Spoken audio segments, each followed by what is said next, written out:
ఈ యొక్క online Bible తరగతికి కూడొచ్చిన అందరికీ యేసుక్రీస్తు నామములో వందనాలు తెలియజేస్తున్నానండి. ఈరోజు మనమందరం కలిసి దేవుని వాగ్దానములు అనే అంశాన్ని నేర్చుకుంటాం. దేవుని వాగ్దానములు రెండు విధాలుగా గ్రంథములు మనం చూడవచ్చు.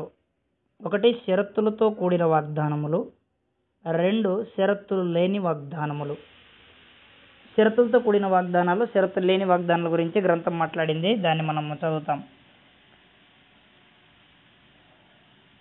షరతులతో కూడిన వాగ్దానం ఏంటంటే, మనకు తెలిసినట్టుగా ప్రకటన గ్రంథము 2వ అధ్యాయం 10వ వచనంలో ఒక మాట తెలియజేయబడింది. అక్కడ షరత్ ఏంటంటే, మరణం వరకు నమ్మకముగా ఉండుము.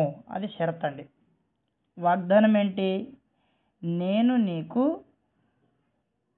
జీవ కిరీటం ఇచ్చేదను. అది వాగ్దానం అన్నమాట. కాబట్టి గ్రంథంలో షరతులతో కూడిన వాగ్దానాలు ఉన్నాయి అనేది మనకు గ్రంథంలో చాలాసార్లు చాలా చోట్ల చూడొచ్చు అనమాట. అదేవిధంగా షరతులు లేని వాగ్దానం గురించి మనం ఆలోచన చేస్తే, యేసు ప్రభువు రెండో రాకడ మనము మీరు ఇలా ఉంటేనే వస్తాడు, మీరు ఇలా ఉండకపోతే రాడు అనేది ఏం షరత్ ఏమి ఉండదండి. మనం ఎలా ఉన్నా ఎలా లేకపోయినా, పరిశుద్ధులుగా ఉన్నా నీతిమంతులుగా ఉన్నా పాపులుగా ఉన్నా ఎలా ఉన్నా కూడా దుష్టులుగా ఉన్నా ఆయన వస్తాడు. ఆయన వస్తాడని దేవుడు వాగ్దానం చేశాడు కాబట్టి గ్యారంటీగా ఆయన వస్తాడు తప్ప దానికి ఎలాంటి షరతులు లేవండి. సంఖ్యాకాండం 23వ అధ్యాయం 19వ వచనంలో ఒక మాట రాయబడింది. సంఖ్యాకాండము 23వ అధ్యాయము 19వ వచనంలో దేవుడు అబద్ధమాడుటకు ఆయన మానవుడు కాడు అని తెలియజేశాడు. అబద్ధమాడుటకు దేవుడు ఎవరు కాదు? మానవుడు కాదు. కాబట్టి దేవుడు వాగ్దానం చేస్తే గ్యారంటీగా నెరవేరుస్తాడు అనే విషయాన్ని మనము మనసులో పెట్టుకోవాలి.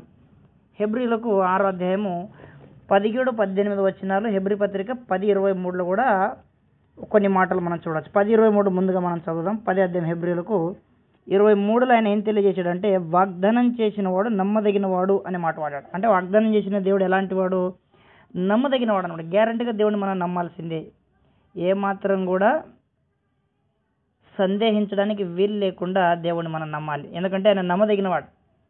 హెబ్రీలకు 6వ అధ్యాయము 17-18 వచనాలు ఇప్పుడు మనం చదువుకుందాం. 6వ అధ్యాయము 17-18లో ఏం తెలియజేశాడంటే, ఈ విధముగా దేవుడు తన సంకల్పము నిశ్చలమైనదని ఆ వాగ్దానమునకు వారసులైన వారికి మరి నిశ్చయముగా కనపరచవలెనని ఉద్దేశించిన వాడై తాను అబద్ధమాడ జాలని నిశ్చలమైన రెండు సంగతులను బట్టి. ఇక్కడ గమనించండి, దేవుడు అబద్ధమాడ జాలని రెండు సంగతులు అని తెలియజేస్తున్నాడు. అబద్ధమాడ జాలని రెండు సంగతులు ఏంటి? అబద్ధమాడ జాలని రెండు సంగతులు గ్రంథంలో ఈ విధంగా తెలియజేస్తూ ఉన్నాడు. కంటిన్యూగా మనం చదువుకుందాం. అబద్ధమాడ జాలని నిశ్చలమైన రెండు సంగతులను బట్టి మన ఎదుట ఉంచబడిన నిరీక్షణను చేపట్టుటకు శరణాగతులమైన మనకు బలమైన ధైర్యము కలుగునట్లు ప్రమాణము చేసి వాగ్దానము దృఢపరచెను. ఇక్కడ రెండు సంగతులు తెలియజేశాడండి. ప్రమాణము చేసి, మొదటిది ప్రమాణము, రెండవది వాగ్దానము. కాబట్టి దేవుడు అబద్ధమాడ జాలని రెండు సంగతులు ఏంటంటే, మొదటిది ప్రమాణము, రెండవది వాగ్దానం. దేవుడు ప్రమాణం చేశాడా? గ్యారంటీగా నెరవేరుస్తాడు అనమాట. నా పరిశుద్ధత తోడు అని ప్రమాణం చేశాడు అనుకోండి, ఖచ్చితంగా అవి నెరవేరుతాయి. తర్వాత దేవుడు వాగ్దానం చేశాడంటే గ్యారంటీగా దేవుడు నెరవేరుస్తాడు అనమాట. అబద్ధమాడటం నరుడు కాదు. అబద్ధమాడ జాలని నిశ్చలమైన రెండు సంగతులు అని చెప్పాడు. కాబట్టి అబద్ధమాడ జాలని నిశ్చలమైన రెండు సంగతుల్లో ఆయన ఒట్టు పెట్టుకుంటే, తన పరిశుద్ధత తోడని ప్రమాణం చేస్తే గ్యారంటీగా అవి నెరవేరినట్లు గ్రంథంలో అనేకమైన లేఖన ఆధారాలు మనకు కనబడతాయి. మనం కొన్ని పాయింట్స్ మీద చూస్తాం. మొదటిది అబ్రహాముకు చేసిన వాగ్దానములు, 2 దావీదుకు చేసిన వాగ్దానము, 3 ఇశ్రాయేలుకు చేసిన వాగ్దానము, 4 అపోస్తలులకు చేసిన వాగ్దానము, 5 క్రీస్తునందు దేవుని వాగ్దానము. అందులో ABCD అని 4 పాయింట్స్. అంటే A ఆత్మూరము, B నిత్య జీవము, C ఆకాశము భూమి. అలాగనే కొన్ని పాయింట్స్ మనము చూడవచ్చు. ఇంకా 4వది 2 రాకడ గురించి. అది ఇందులో మనము ఈ పాయింట్స్ అన్ని మొదటి నుంచి మనం చెప్పుకుంటూ వెళదాం. మొదటిది అబ్రహామునకు దేవుడు చేసిన వాగ్దానం. 105వ కీర్తన 42వ వచనంలో ఒక మాట చదువుకొని మనము ముందుకు వెళదాం. 105వ కీర్తన 42వ వచనంలో ఏలయనగా ఆయన తన పరిశుద్ధ వాగ్దానమును తన సేవకుడైన అబ్రహామును జ్ఞాపకం చేసుకొని, ఇక్కడ గమనించండి, తన పరిశుద్ధ వాగ్దానాన్ని, రెండవది తన సేవకుడైన అబ్రహామును ఏం చేశాడు? జ్ఞాపకం చేసుకొని. అంటే దేవుడు వాగ్దానాన్ని ఎంతకాలమైనా మర్చిపోయేవాడు కాదు. ప్రమాణం చేసిన సంగతిని ఎంతకాలమైనా మర్చిపోయేవాడు కాదు. తన ప్రమాణం చేశాడా, వాగ్దానం చేశాడా, దాన్ని జ్ఞాపకం చేసుకొని మరి దేవుడు నెరవేర్చేవాడై ఉంటాడు. అబ్రహాముకు దేవుడు చేసిన వాగ్దానాలు ఒక 5 మనం చూస్తాం. ఆదికాండం 12వ అధ్యాయం 1వ వచనం నుండి మనము చదువుకుందాం. 12వ అధ్యాయం 1వ వచనం నుంచి చదివితే, యెహోవా నీవు లేచి నీ దేశము నుండి, నీ బంధువుల యొద్ద నుండి, నీ తండ్రి ఇంటి నుండి బయలుదేరి నేను నీకు చూపించే దేశమునకు వెళ్ళుము. నిన్ను గొప్ప జనముగా చేసి నిన్ను ఆశీర్వదించి నీ నామమును గొప్ప చేయుదును. 3వ వచనం, నిన్ను ఆశీర్వదించే వారిని ఆశీర్వదించదును, నిన్ను దూషించే వారిని శపించదును, భూమి యొక్క సమస్త వంశములు నేను ఆశీర్వదించబడును. ఇక్కడ 3 విషయాలు చెప్పాడండి. నిన్ను గొప్ప జనముగా చేస్తానని చెప్పడం మొదటిది. రెండవది, నిన్ను గొప్ప జనంగా చేస్తానన్న తర్వాత నీ నామమును గొప్ప చేయుదును అన్నాడు. గొప్ప జనముగా చేస్తాననేది ఇశ్రాయేలు ఇసుక రేణువుల వలె, ఆకాశ నక్షత్రములే, ఎవరు జాలనంత విస్తారమైన సమూహం. అలాగన దేవుడు గొప్ప జనముగా వారిని చేశాడు. ఆ వాగ్దానము నెరవేర్చాడు అనమాట. గొప్ప జనముగా చేస్తానన్నాడు. విస్తారమైన జనం అండి ఇశ్రాయేల్. కాబట్టి ఆత్మ సంబంధంగా అబ్రహాం సంతానాన్ని కూడా అలాగే చేశాడు, భౌతికమైన జనాంగాన్ని కూడా అలాగే విస్తరింపజేశాడు. అలాగే చేసి దేవుడు ఆ వాగ్దానాన్ని నిలబెట్టుకున్నాడు. రెండవది, నీ నామమును గొప్ప చేదురు అన్నాడు. అబ్రహాముకు దేవుడు ఆయన నామాన్ని గొప్ప చేస్తాను అని చెప్పాడు. అబ్రహాము నామాన్ని గొప్ప చేస్తానని చెప్పిన తర్వాత గొప్ప చేశాడా లేదా? అబ్రహాము విశ్వాసులకు తండ్రి. అన్ని తరాల్లో కూడా అబ్రహాము తర్వాత ఇంక ఏ తరమైనా రానియండి, అన్ని తరాల్లో విశ్వాసులైన వారికి, అబ్రహాము విశ్వాసులైన వారికి, విశ్వాస సంబంధమైన ఆ యొక్క లైన్లో ఆయన గొప్పవాడుగా, విశ్వాసులకు తండ్రిగా దేవుడు తెలియజేశాడు. అబ్రహాము తన స్నేహితుడని కూడా ఒక మాట ఉంది బైబిల్లో. కానీ పాయింట్ ఏంటంటే ఇక్కడ విశ్వాసులకు తండ్రి ఆయన నామాన్ని దేవుడు గొప్ప చేశాడు. అబ్రహాము దేవుడను నేను, ఇస్సాకు దేవుడను, యాకోబు దేవుడని అని అలా చెప్పుకునే గొప్ప ధన్యత దేవుడు అబ్రహాము గురించి గ్రంథంలో తెలియజేశాడు. నేను అబ్రహాము దేవుడను అని చెప్పాడు. అబ్రహాము విశ్వాసులకు తండ్రి అని చెప్పి దేవుడు గొప్ప చేశాడు. మూడోది, మీదటికి ఈ కాలమున కుమారుడు పుడతాడు అనే ఒక మాట వాడాడండి. ఆదికాండం 18వ అధ్యాయం 10వ వచనంలో. ఆదికాండము 18వ అధ్యాయం 10వ వచనంలో ఏం తెలియజేశాడంటే, మీదటికి ఈ కాలము నీ ఎదుకు నిశ్చయముగా మరల వచ్చేదను, నీ ఒక కుమారుడు నీకు కలుగుతాడని చెప్పాడు. కాబట్టి మీదటికి ఈ కాలమున పుట్టే కుమారుడు వాగ్దానం. అది వాగ్దానం అని మనకు అది గలతీ పత్రిక 4వ అధ్యాయం 28లో ఉంది. గలతీ 4వ అధ్యాయము 28వ వచనంలో ఈ విధంగా తెలియజేశాడు, సహోదరులారా, మనము ఇస్సాకు వలె వాగ్దానమును బట్టి పుట్టిన కుమారులమే ఉన్నాం. మన సంగతి పక్కన పెడితే అక్కడ ఏం చెప్తున్నాడు? మనము అనే మాటను తీసేస్తే ఇస్సాకు వలె వాగ్దానమును బట్టి, అంటే ఇస్సాకు వాగ్దానాన్ని బట్టి పుట్టినవాడు. మీదటికి ఈ కాలమున నీకు సంతానం కలుగుతుంది అని చెప్పినట్టుగా దేవుడు గ్యారంటీగా మా వాగ్దానాన్ని నెరవేర్చాడు. ఇంకా 4వది అదే మనకు ఆదికాండం 15వ అధ్యాయం 6-7 వచనాల్లో మనకు కనబడుతుందండి. అక్కడ ఏం చెప్పాడంటే భూవాగ్దానం చేశాడు. భూవాగ్దానం ఏ వాగ్దానం చేశాడు? మరియు 7వ వచనం, ఆయన నీవు ఈ దేశమును స్వతంత్రించుకున్నట్లు దాన్ని నీకు ఇచ్చుటకు కల్దీయుల ఊరును పట్టణం నిన్ను యువతలకి తీసుకుని వచ్చిన యెహోవాను నేనే అని చెప్పినప్పుడు. కాబట్టి దేవుడు అతన్ని బయటికి తీసుకుని వచ్చాడు. కల్దీయుల ఊరును పట్టణం నుంచి బయటికి తెచ్చి, ఇదిగో ఈ దేశం ఇస్తానని దేవుడు ఆయనకు వాగ్దానం చేశాడు. కనాన్ దేశాన్ని ఇస్తానని వాగ్దానం చేశాడు. కిందికి వచ్చిన తర్వాత 13 నుండి, ఆయన నీ సంతతి వారు తమది కాని పరదేశం ముందు నివసించి ఆ దేశపు వారికి దాసులుగా ఉందరు, వారు 400 ఏండ్లు వీరిని శ్రమ పెట్టదు. 16వ వచనంలో, అమోరీల అక్రమం ఇంకనూ సంపూర్ణం కాలేదు కనుక నీ 4వ తరం వారు ఇక్కడికి మరలా వచ్చేదారని చెప్పాడు దేవుడు అబ్రహాంతో. అంటే ఈ యొక్క భూ వాగ్దానం అనేది నీ సంతానానికి ఇస్తాను అని చెప్తున్నాడు దేవుడు. అని చెప్పినట్టుగా ఏ ప్రాంతం నుండి ఏ ప్రాంతం వరకు దేవుడు వాగ్దానం చేశాడో కనాను భూభాగం అంతా కూడా ఇశ్రాయేలు స్వతంత్రించుకున్నట్టుగా మనము యెహోషువ గ్రంథాల్లో, ఇంకా న్యాయాధిపతుల గ్రంథాలు అదంతా సంపూర్ణంగా మనము చూడవచ్చు. ఇంకా రాజుల గ్రంథంలో సొలొమోన్ గారు పరిపాలించే దినాల్లో అది సంపూర్ణంగా నెరవేర్చబడినట్టు మనం లేఖనాలు తెలియజేస్తున్నాయి. వాటిని మనము చూడము. ప్రస్తుతానికి అబ్రాహాముకు దేవుడు వాగ్దానాలు చేశాడు. నిన్ను గొప్ప జనముగా చేస్తానన్నాడు, చేశాడు. నీ నామాన్ని గొప్ప చేస్తానన్న చేశాడు. నీకు మీదటికి ఈ కాలంలో సంతానం ఇస్తానని ఇచ్చాడు. 4వది భూ వాగ్దానం చేశాడు, దాన్ని కూడా నెరవేర్చాడు. 5వది ఆదికాండం 12:3లోనే ఉంది. 22:18 కూడా ఉంది. 22:18 చదువుకుందాం. 22:18 ఏం చెప్తున్నాడంటే, భూలోకములోని జనములన్నీ నీ సంతానము వలన ఆశీర్వదించబడును అని చెప్పాడు. అంటే భూలోకములో ఉన్న జనములన్నీ కూడా నీ సంతానం వలన ఆశీర్వదించబడతాయి అని చెప్పి తెలియజేశాడు. 12:3 ఏమన్నాడు అంటే, భూమి యొక్క సమస్త వంశములు నీ యందు ఆశీర్వదించబడని అని చెప్పాడు. కాబట్టి అబ్రహాము సంతానము క్రీస్తు ప్రభు. కాబట్టి క్రీస్తు ప్రభు ద్వారా భూలోకంలో ఉన్న అన్ని వంశములు ఆశీర్వదించబడేటువంటి ఏర్పాటును దేవుడు వాగ్దానం చేశాడు. దాన్ని క్రీస్తు ద్వారా నెరవేర్చాడు అనమాట. కాబట్టి భూలోకంలోని సమస్త వంశములు కూడా క్రీస్తునందు ఆశీర్వదించడా. ఆ విషయం మనము గలతీ పత్రికలో 3వ అధ్యాయము 16వ వచనంలో అంటాడు, నీ సంతానము అని చెప్పి మాట్లాడతాడు. నీ సంతానమునకు అనగా ఆ సంతానము ఎవరని చెప్తాడంటే 16వ వచనంలో, అబ్రహామునకును అతని సంతానములు వాగ్దానములు చేయబడాను. చూడండి, అక్కడ కిందికి వచ్చి ఆయన అనేకులను గురించి అన్నట్టు నీ సంతానములకును అని చెప్పక ఒకరి గూర్చి అన్నట్టే నీ సంతానమునకును అని. ఆ సంతానం క్రీస్తు. అంటే క్రీస్తు ఒక వ్యక్తి ద్వారా, నీ సంతానంలో వస్తున్న మెస్సే ద్వారా భూలోకంలో వంశాలన్నీ ఆశీర్వదించబడతాయని దేవుడు వాగ్దానం చేశాడు. అది కూడా దేవుడు నెరవేర్చాడు. అది ప్రస్తుతము కొనసాగుతుంది, సంపూర్ణంగా కొనసాగుతుంది.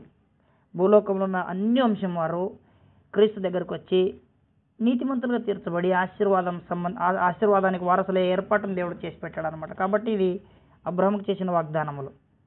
2వది దావీదుకు చేసిన వాగ్దానం గురించి మనం ఆలోచన చేస్తాం. 1 రాజులు 6వ అధ్యాయం 12వ వచనంలో ఈ విధంగా తెలియజేశాడు. దాన్ని చదువుకుందాం. 1 రాజులు 6వ అధ్యాయము 12వ వచనంలో ఏం తెలియజేశాడంటే, 1 రాజులు 6:12 11 నుంచి, అంతటా యెహోవాకు సొలొమోనుకు ప్రత్యక్షం ఇలాగ సెలవిచ్చింది, ఈ మందిరమును నీవు కట్టించుచున్నావే, నీవు నా కట్టడాలను నా న్యాయ విధులను అనుసరించి నడుచుకొనొచ్చు. 2 సంగతులు చెప్పి నడుచుకోవాలన్నాడు. ఒకటి కట్టడాలు, 2వది న్యాయ విధులు, వాటిని అనుసరించి నడుచుకోవాలని చెప్పాడు.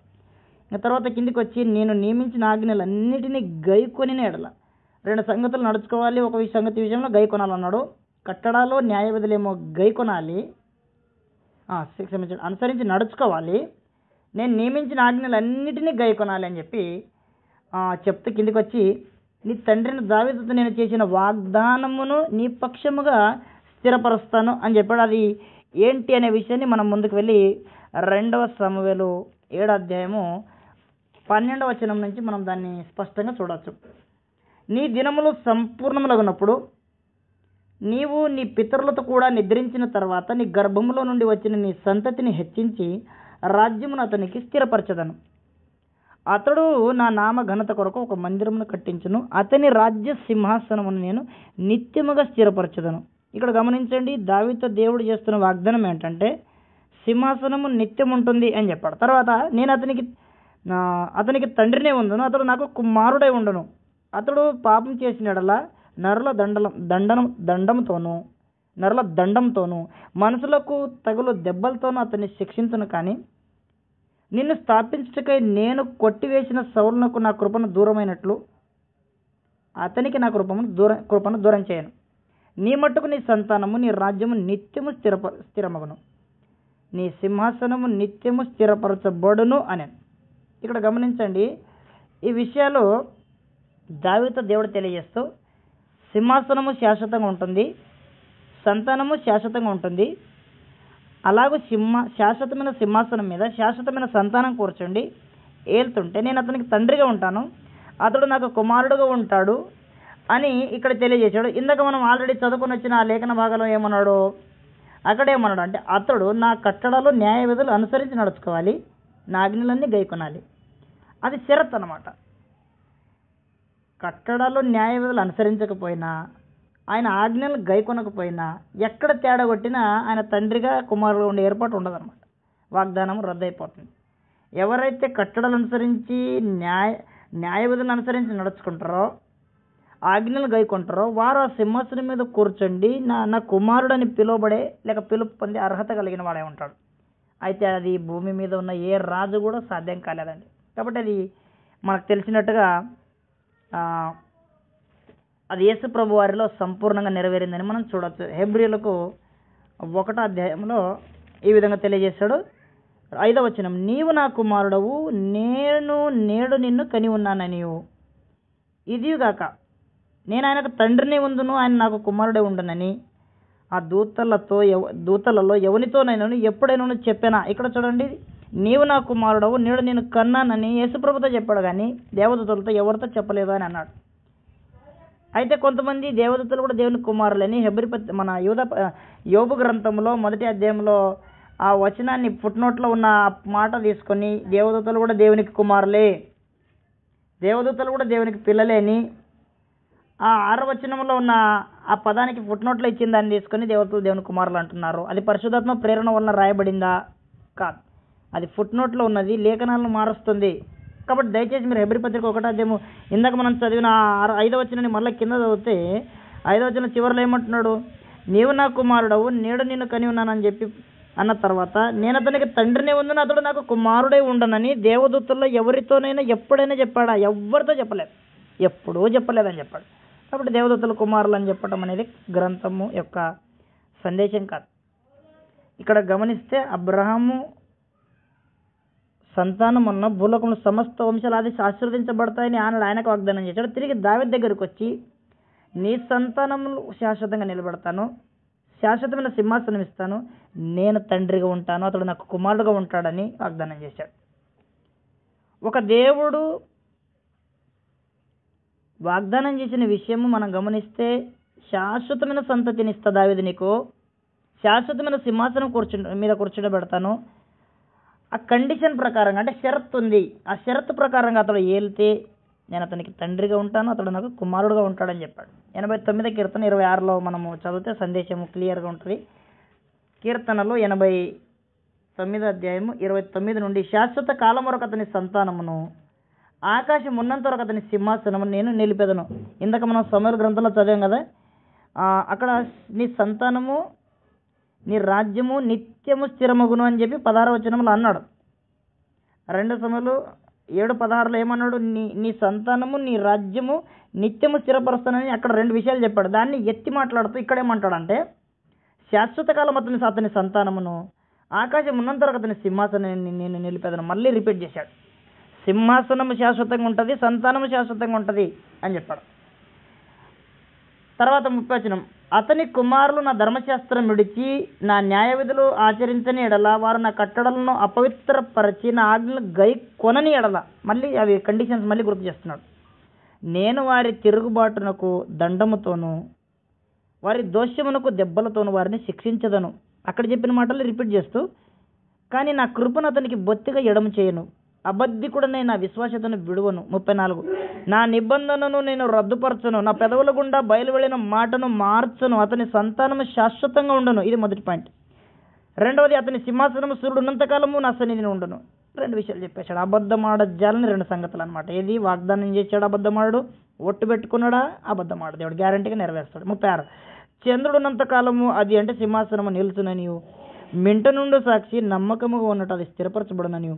37, నా పరిశుద్ధత తోడని నేను ప్రమాణం చేస్తాను. దావీదుతో నేను అబద్ధం ఆడను. దేని తోడంట? ఇది నా పరిశుద్ధత తోడు.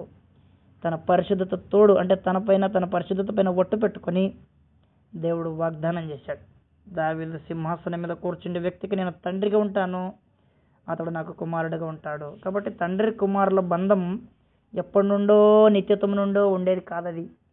ఒక దేవుడు మరొక దేవునికి కుమారుడు అంటే ఎలా నమ్ముతున్నారు? ఒక దేవుడు మరొక దేవునికి కుమారుడా? ఒక దేవుడు మరొక దేవునికి అంటే శాశ్వతుడు మరొక శాశ్వతునికి సంతానమా? అది వాగ్దానాన్ని బట్టి, నిబంధనను బట్టి, దేవుని ఏర్పాటును బట్టి జరిగిందే కానీ ఇంకొక కోణం లేదనమాట. కాబట్టి నా పరిశుద్ధత తోడని దేవుడు ప్రమాణం చేశాడు, శాశ్వతమైన సింహాసనం ఇచ్చి శాశ్వత సంతానాన్ని ఇచ్చి దాని మీద ప్రభువారిని ఎక్కించి నీవు నా కుమారుడు నేడు నిన్ను కన్నాను. కంటే శిశువుగా ఉండాలి కానీ గొప్ప మహారాజుగా కనబడుతున్నాడు. నేడు నేడు నిన్ను కన్నాను అని చెప్పే సమయానికి ఆయన ఏలుబడి చేతులు తీసుకుని వెళ్ళడం ప్రారంభించారు. కాబట్టి దావీదుకు చేసిన వాగ్దానము దేవుడు క్రీస్తునందు లేక క్రీస్తు ప్రభు వారి ద్వారా క్రీస్తు ప్రభు వారి యొక్క అబ్రహాం సంతానం క్రీస్తు ప్రభు వారి దగ్గర అది సంపూర్ణంగా నెరవేరుతుంది అనే విషయాన్ని చూడొచ్చు. అంటే క్రీస్తు ప్రభు దగ్గర భూమి యొక్క సమస్త వంశాలు నెరవేరుతాయి, సంతానం ఆశీర్వదించబడతాయని అబ్రహాంకి చేసింది కూడా ఇక్కడ నెరవేరుతుంది. నెక్స్ట్ దావీదుకు చేసిన వాగ్దానం కూడా ప్రభు దగ్గర నెరవేరుతుంది. మూడో పాయింట్కి వెళ్ళిపోదాం. ఇశ్రాయేలీయులు లేక యూదులకు వాగ్దానాలు ఉన్నాయి. ఇశ్రాయేలుకి యూదులకు ఉన్న వాగ్దానాలు అనేకలు ఉన్నాయి. ఇర్మియా 31:31 కొన్ని వచనాలు మనం చదువుకున్నాం. ఇర్మియా 31:31 ఏం చెప్పాడంటే, ఇదిగో నేను ఇశ్రాయేలు వారితోనూ యూదా వారితోనూ కొత్త నిబంధన చేయ దినములు వచ్చుచున్నవి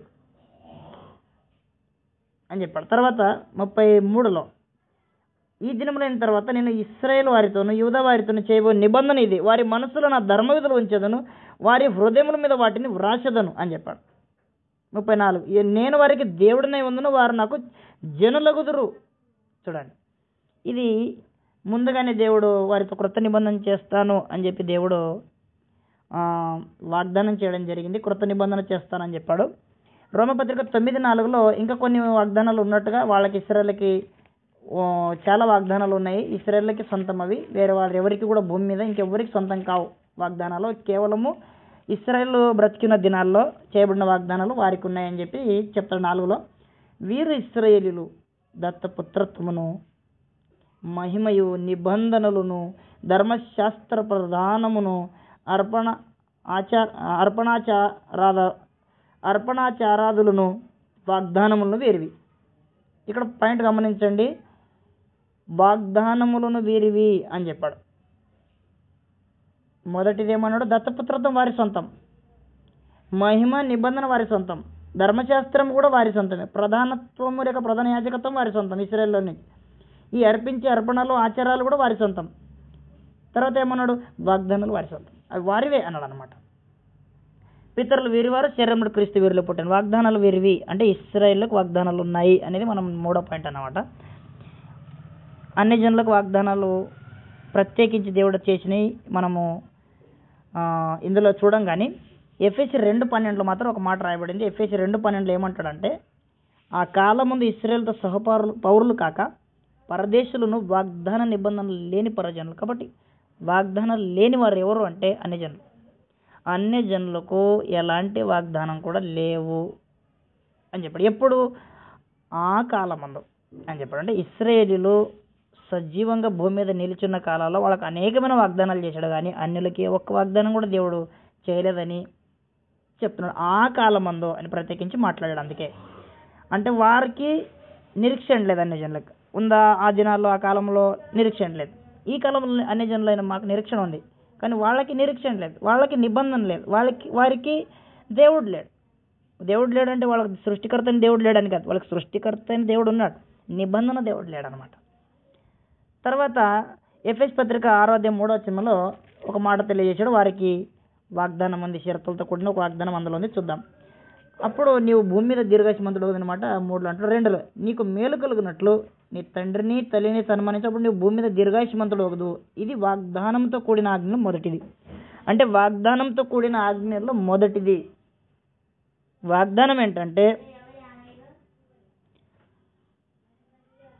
ఏంటంటే భూమి మీద నీవు దీర్ఘాయుష్మంతులు అవుతావు అనేది వాగ్దానం. షరత్ ఏంటి? తల్లిదండ్రులు సన్మానించు. అంటే తల్లిదండ్రులు సన్మానించమనేది షరత్తు. కలిగే మేలు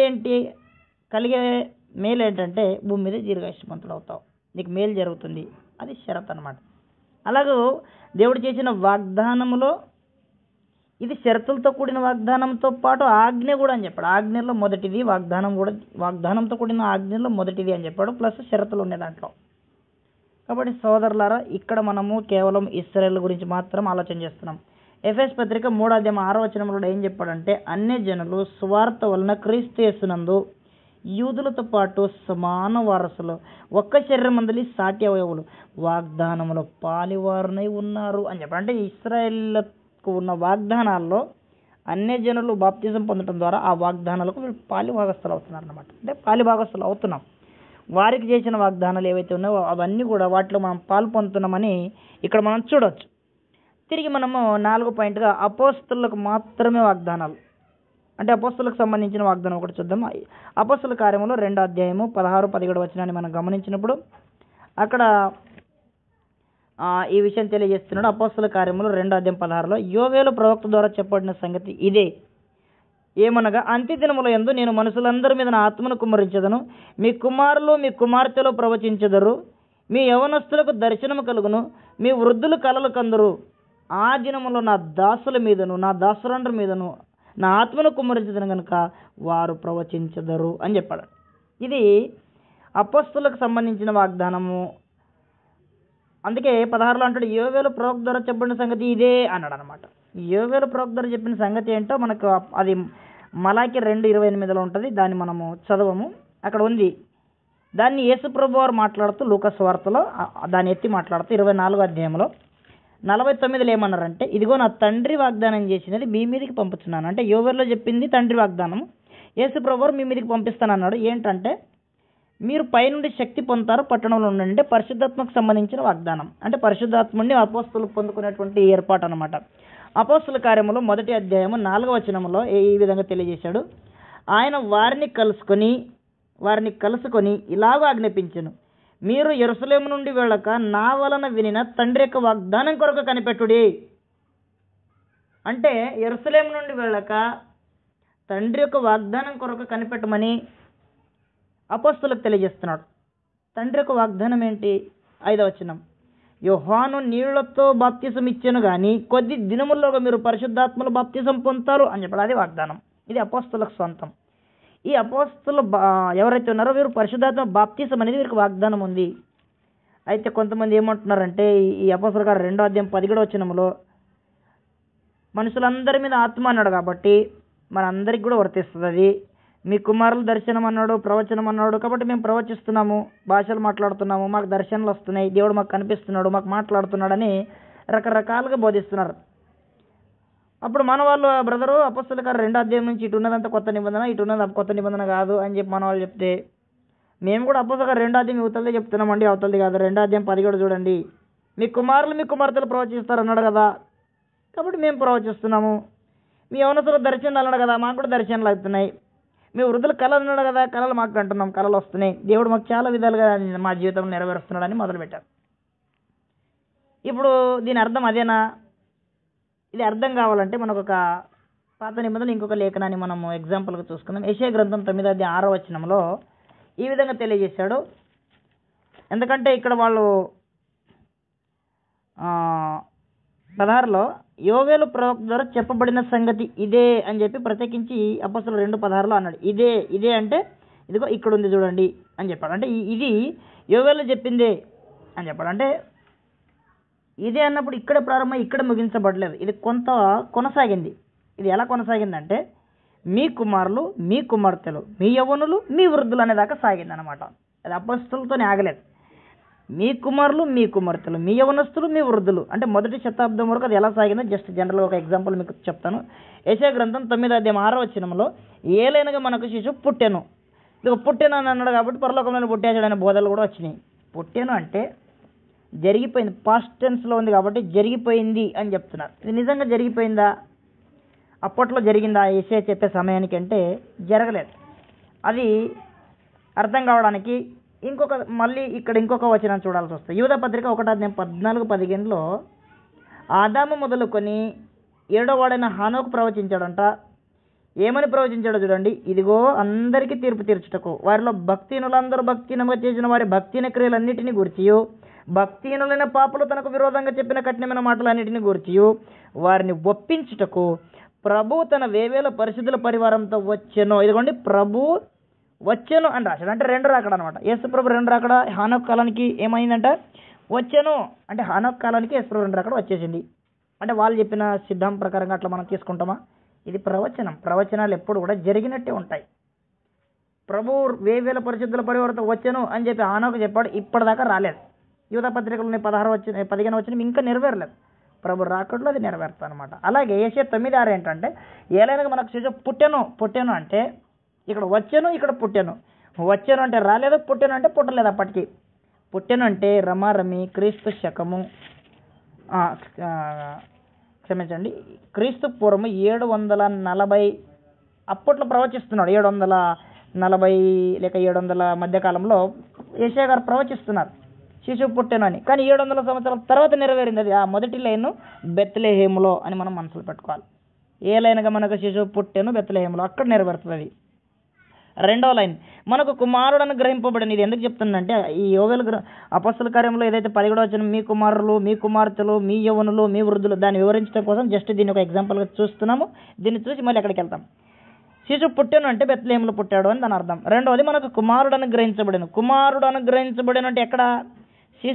శిశువు అనేది వేరు, కుమారుడు వేరు. శిశువు అంటే బెత్లెహేములో, కుమారుడు అంటే సిలువలో అనమాట. సిలువలో అనుగ్రహించబడ్డాడు. మన అందరి పాపముల పరిహారం కొరకు విమోచన క్రయధనముగా అనుగ్రహించబడ్డాడు సిలువలో మన కొరకు. అక్కడ మొదటి లైన్ ఏమో క్రీస్తు శకం యేసుప్రభు దాదాపుగా 700 యెషయా గ్రంథంలో యెషయా ప్రవచించిన నాటి నుండి, యెషయా శరీరధారిగా బతికిన దినాల్లో ప్రవచించిన నాటి నుండి బెత్లెహేము వరకు 700 సంవత్సరాలు పట్టింది.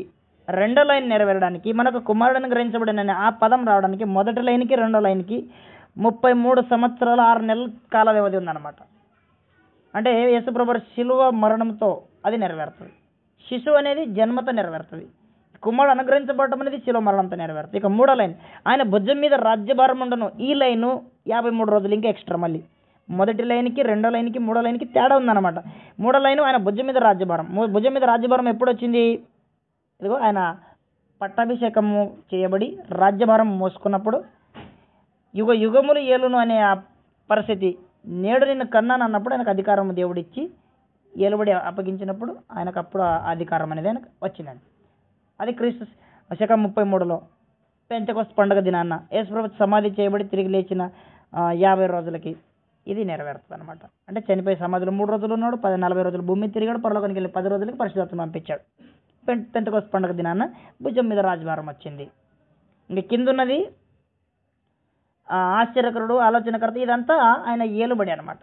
ఆయన పరిపాలనలో జరిగే ఆశ్చర్యకార్యాలు, ఇవన్నీ ఆయన పరిపాలనలో జరుగుతున్నటువంటి సంగతులు. వీటిని మనం ప్రస్తుతము ఇక్కడతో ఆపేసి నెక్స్ట్ మన సబ్జెక్టులకు వెళ్ళిపోతాం. ఇప్పుడు అపొస్తల కార్యానికి వద్దాం. మనుషులందరి మీద ఆత్మను కుమ్మరిస్తాను. మనుషులందరూ అంటే యూదులు అన్యులు అని అర్థం. యూదులు అన్యులు అనే తేడా లేకుండా అప్పుడేమో దేవుడు యూదుల మీద ప్రత్యేకించి దేవుని ప్రజల మీదే పరిశుధాత్మ ఉండేవాడు. అభిషేకించిన వారికే దేవుడు ఇచ్చేవాడు. అభిషేకం లేని వారికి పరిశుధాత్ముడు ఉండేవాడు కాదు, వారిపైన నిలిచేవాడు కాదు.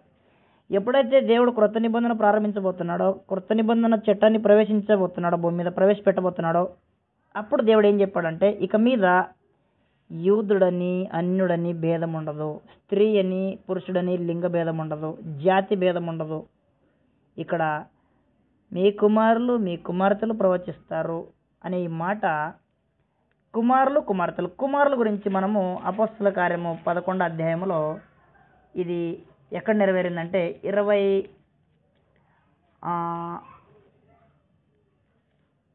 వచనంలో 27 ఆ దినముల యందు ప్రవక్తలు యెరూషలేము నుండి అంత్యోక్యకు వచ్చిరి. వారిలో అగబోను ఒకడు నిలబడి భూలోకమందట గొప్ప కరువు రాబోతుందని ఆత్మ ద్వారా సూచించెను. అది క్లౌదియ చక్రవర్తి కాలం ముందు సంభవించాను. ఇదిగోండి ఒక ప్రవక్త వచ్చాడు, అనేకులు వచ్చారు ప్రవక్తలు. ఆ దినాల్లో ప్రవక్తలు వచ్చారు. అందులో అగబు అనే వ్యక్తి ప్రవచించాడు. అంటే మీ కుమారుడు మీ కుమార్తెలను. కుమారుడు ఏం ప్రవచించాడు? కరువు రాబోతుంది అన్నాడు, జరిగిపోయింది. అంటే మీ కుమారులు ప్రవచించే రోజులు మళ్ళీ స్టార్ట్ అయినాయి. దేవుడు మౌనకాలం అనమాట. మత్తయి సువార్త నుండి మలాకి మధ్యకాలంలో మౌనకాలం, ఇంకా ప్రవచించే కార్యక్రమాలే లేవు. అయితే ఇప్పుడు నెక్స్ట్ ఏమో మీ కుమారులు ప్రవచిస్తారని చెప్పాడు. ఇదిగో అది కుమారులది, వారి కుమారులతో అది నెరవేరుతుంది. వారి కుమారులు ప్రవచించినట్టుగా ఉంది.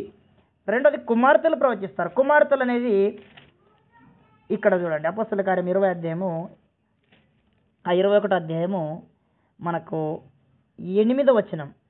మరునాడు మేము బయలుదేరి కైసరకు వచ్చి 7గురిలో ఒకడును సువార్తికుడు నేను ఫిలిప్పు ఇంట ప్రవేశించి అతని యొద్ద ఉంటిమి. కన్యకలుగా ఉన్న 4 కుమార్తెలు అతనికి ఉండిరి, వారు ప్రవచించేవారు. మీ కుమార్తెలు ప్రవచిస్తారు. అంటే మీ కుమారులు మీ కుమార్తెలు. మీ కుమారులు ప్రవచించినట్టు చూసాము, మీ కుమార్తెలు అనేది కూడా నెరవేరినట్టు చూసాం. మీ యవనస్తులకు దర్శనం. ఇప్పుడు యవనస్తులకు దర్శనం అనేది మన అందరికీ తెలిసినట్టుగా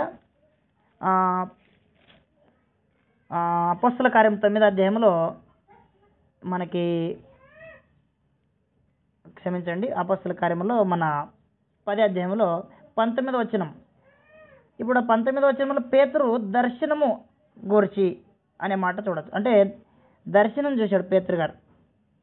9వ వచనం నుండి 19, 9 నుండి 9లో పేతురు ఏం చూస్తున్నాడు? దర్శనం చూస్తున్నాడు ప్రార్థన చేస్తున్నప్పుడు.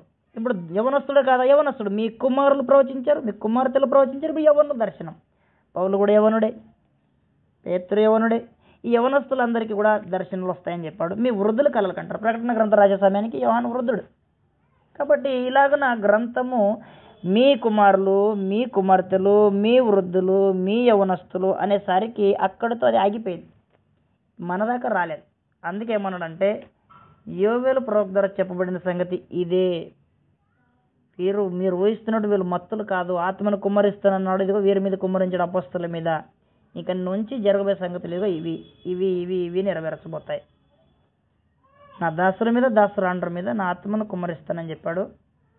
ఇప్పుడు అన్ని జనులైన వారందరికీ కూడా దేవుడు క్రీస్తునందు వాగ్దానాలు నెరవేరుస్తున్నాడు. అది ముందు పాయింట్లో పెడతాం. ప్రస్తుతం అయితే దీన్ని ఇక్కడతో మనం ఆపేద్దాం. అపోస్తలకు వాగ్దానం ఉండే, అపోస్తలు వాగ్దానాలు పొందుకున్నారు, పరిశుధాత్మ వాగ్దానము. తర్వాత ఇది అపార్థం చేయబడిన లేఖనాన్ని మనం వివరించుకున్నాము. మీ కుమారులు, మీ కుమార్తెలు, మీ యవనస్తులు, మీ వృద్ధులు అంటే ఇప్పుడున్న వాళ్ళు కాదు. మీ అంటే హైదరాబాద్ కాదు, మీ కుమారులు అంటే హైదరాబాద్ కాదు, మీ కుమార్తెలు అంటే ఇండియాలో ఉన్నవారు కాదు, మీ యవనస్తులు అంటే ఇక్కడ ఉన్నవాళ్ళు కాదనమాట, మీ వృద్ధులు అంటే ఇక్కడ వాళ్ళు కాదు. వాళ్ళంతా యెరూషలేములో యూదా మతానికి సంబంధించిన వారి గురించి మాట్లాడారు. మీ కుమారులు, మీ కుమార్తెలు, మీ యవనస్తులు, మీ వృద్ధులు. అక్కడితోనే అది నెరవేరిపోతుంది అనమాట. ఇక్కడ దాకా రాదు అది. కాబట్టి కొత్త నిబంధన అపోస్తలుల 2 నుంచి ఉంది కాబట్టి ఇక్కడ నుంచి తీసుకుంటాం మేమని ఇక్కడ దాకా తీసుకురావడం కాదు అది. ఇక్కడ దాకా ఏమొచ్చిందో నెక్స్ట్ మనం చూద్దాం.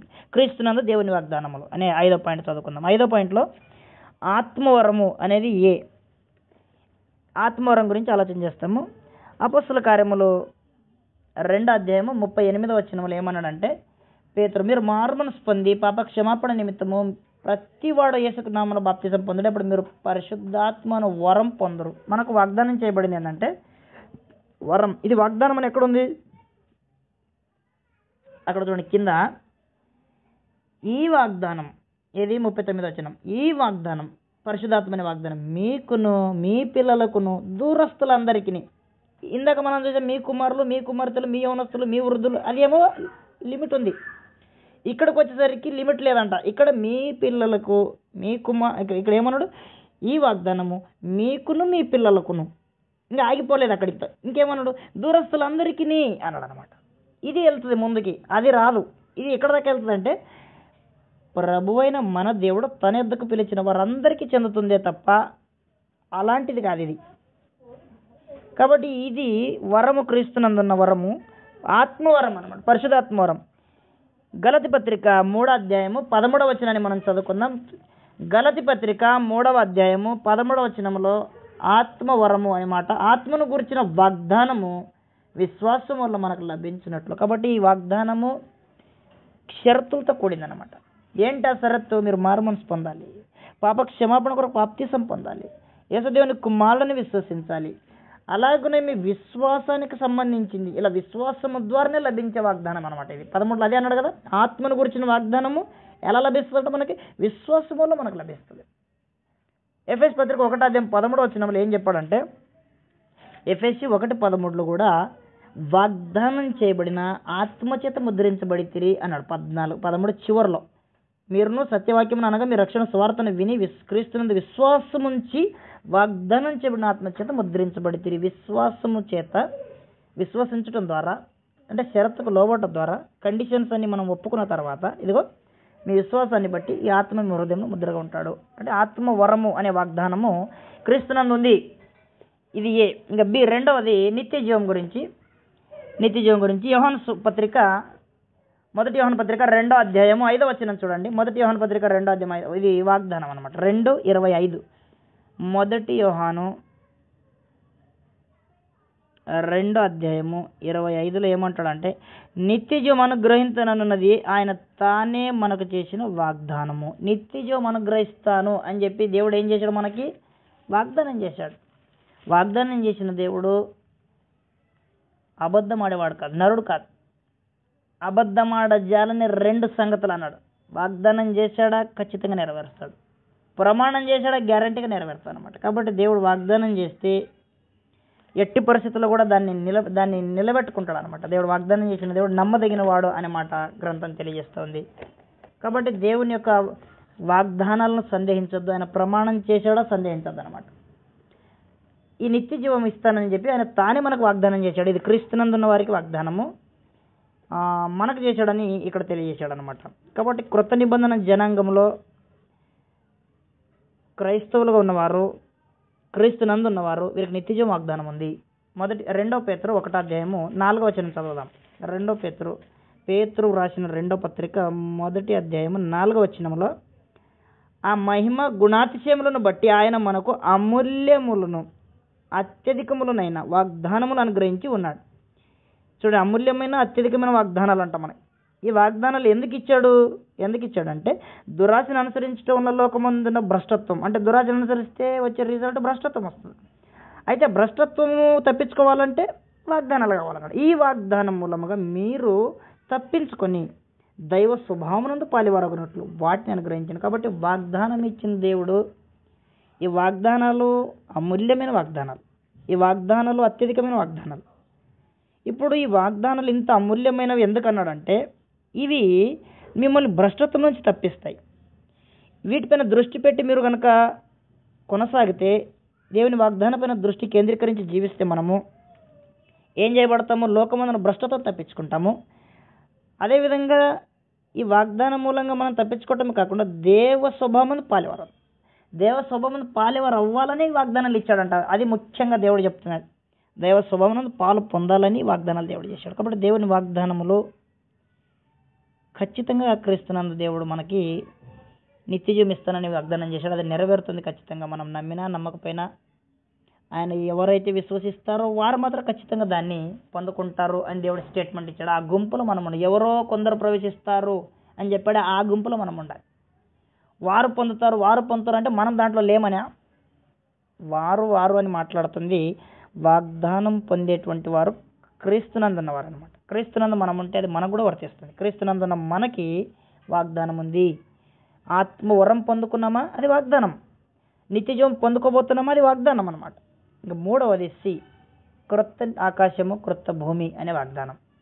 ఇక్కడ 2 పేతురు 3:13 ఆయనను మనం ఆయన వాగ్దానమును బట్టి కొత్త ఆకాశం కొరకును క్రొత్త భూమి కొరకును కనిపెట్టుచున్నాం, వాటి అందరి నీతి నివసించను. చాలామంది క్రీస్తు సంఘ సభ్యులు ఏమంటున్నారంటే, మనకు తెలిసిన సోదరులే, ఇది సంఘం అండి అని చెప్తున్నారు. కొత్త ఆకాశం కొత్త భూమి సంఘము అంటున్నారు. ప్రకటన గ్రంథం 21 కూడా ఆ మాట ఉంటుంది. దాన్ని అక్కడ ఏమంటాడంటే, అంతటా నేను కొత్త ఆకాశమును కొత్త భూమిని చూసి తిని మొదటి ఆకాశం మొదటి భూమి గతించిపోయాను అని చెప్పాడు. అంటే కొత్త ఆకాశం కొత్త భూమి అనేది ఇక్కడ దర్శనంలో చూస్తున్నాడు. ఇక్కడేమో వాగ్దానం చేశాడు. కొత్త ఆకాశం కొత్త భూమి వాగ్దానం ఏంటి అంటే సంఘము అంటున్నారు. సంఘము కొత్త ఆకాశం కొత్త భూమి అయితే ఒకసారి గమనించండి, మనకి ఇదే పేతురు పత్రికలో 2 పేతురు 3:13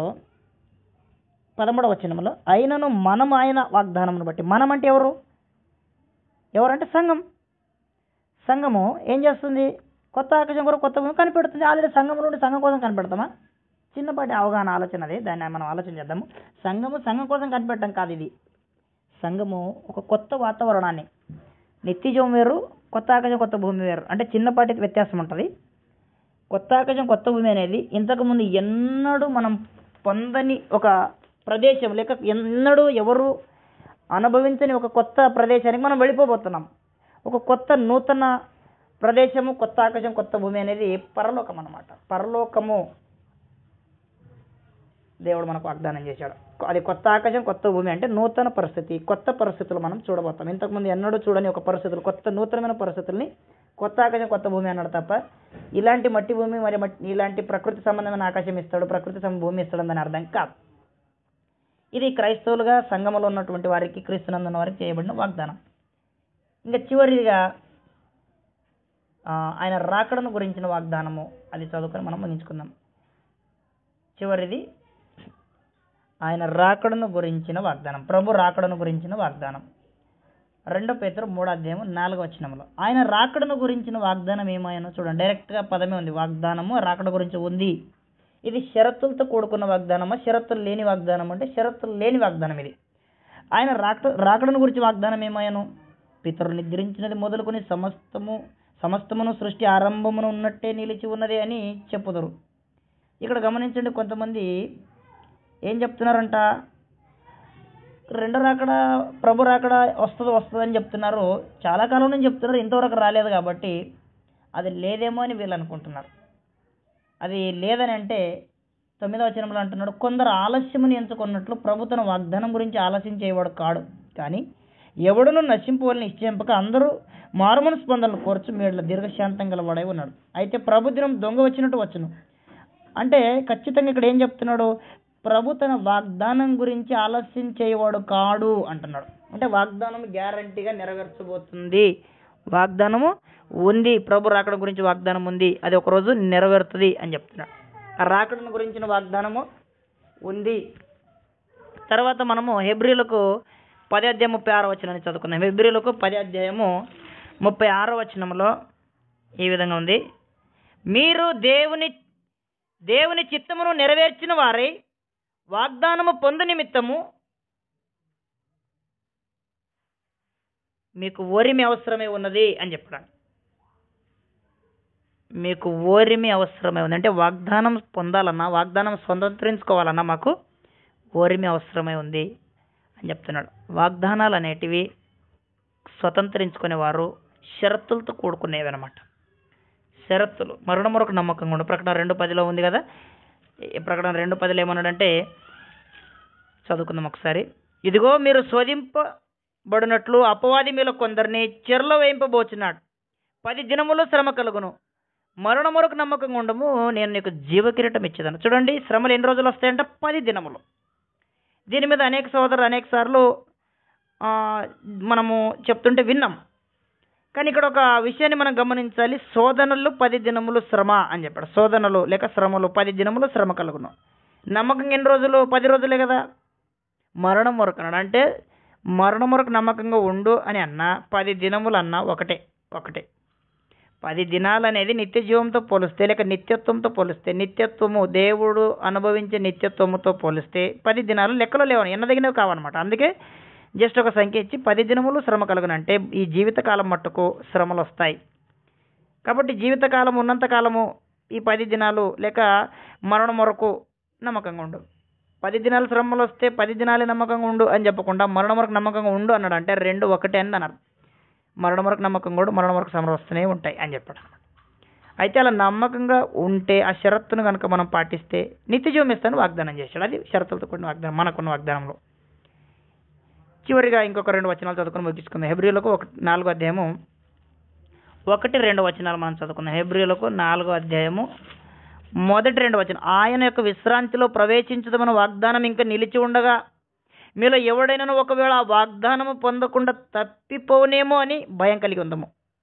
వారికి ప్రకటింపబడినట్లు మనకును సువార్త ప్రకటింపబడిన, కానీ వారు వినిన వారితో విశ్వాసం గల వారై కలిసి ఉండలేదు గనక విన్న వాక్యం వారికి నిష్ప్రయోజనమే. చూడండి ఇక్కడ ఏమంటున్నాడు, విన్న వాక్యము నిష్ప్రయోజనం ఎవరికైందంట? వినిన వారితో విశ్వాసం గలవారై కలిసి నడవకపోతే సమస్య. కాబట్టి మన మధ్యలో వాక్యాన్ని సువార్తను విన్న తర్వాత విశ్వాసం గలవారై నడవాలి. విశ్వాసము లేకుండా అనుమానంతో నడిచేవారితో మనం నడవద్దు. విశ్వాసం గలవారై నమ్మకస్తులై ఎవరైతే కొన్ని నడుస్తుంటారో వారితో కలిసి నడవమంటున్నాడు అనమాట. మోషేతో తర్వాత యెహోషువతో కలిసి కాలేబుతో నడిచిన వారు ఉన్నారా అంటే లేరు. యెహోషువ కాలేబు ఇద్దరే ఉన్నారు. మిగిలిన టీం అంతా ఎవరెవరితో నడిచింది? ఎవరో కొందరే కనాను చేరుకున్నట్టు ఇక్కడ ఏమంటున్నాడంటే వినిన వారితో విశ్వాసం గలవారై కలిసి ఉండకపోతే నిష్ప్రయోజనం అవుతుంది, కలిసి నడవాలి అని చెప్తున్నాడు. కాబట్టి మనకు నిత్యజీవం అనే వాగ్దానం ఉంది.